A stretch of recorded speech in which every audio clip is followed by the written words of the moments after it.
Now let's take this question. A vernier caliper having one main scale division as 0.1 centimeter is designed to have a least count of 0.02. Okay.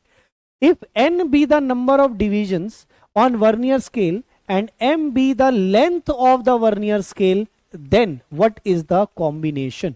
तो देखो, एक main scale division है 0.1 centimetre की और उसका least count है 0.02. तो एक बात तो क्लियर है कि वर्नियर स्केल डिवीजन की वैल्यू निकाल लेते हैं हम.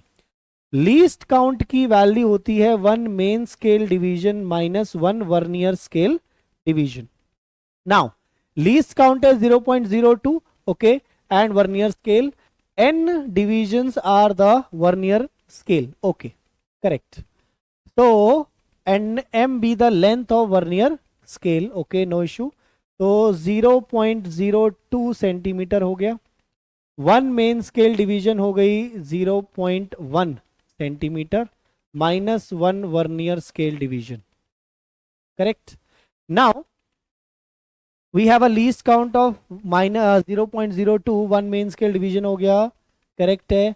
n be the length of vernier scale division. Correct. तो n vernier scale division will be m times m be the length of the vernier scale.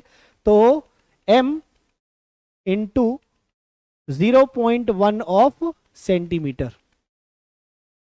m centimeter. So this will give me n vernier scale division is m by n of centimeter. तो यहां replace कर लेते हैं. तो ये value आ जाएगी 1 vernier scale division is 0.1 minus 0.02. तो 0.10 में से 0.02 तो 0.08 आ जाएगा. तो ये आ जाएगा m बाई n. तो m बाई n का वैल्यू 0.08 होना चाहिए. Now which option is matching? Clearly n की वैल्यू अगर 10 हो तो m की वैल्यू 0.8 सेंटीमीटर आ जाएगी. 0.8 सेंटीमीटर. तो this is the option matching with it. तो ये है हमारा करेक्ट आंसर. उसने हमसे वर्नियर स्केल की लेंथ पूछी है. तो हमें पता चला कि 10 डिवीजन अगर होंगे, क्योंकि इसमें 9 और 10 का ही ऑप्शन था, तो अगर n की वैल्यू 10 पुट करें तो m की वैल्यू 0.8 आ रही है. तो हमारी इक्वेशन को ये कंडीशन सेटिस्फाई कर रही है. So that's why this is my answer.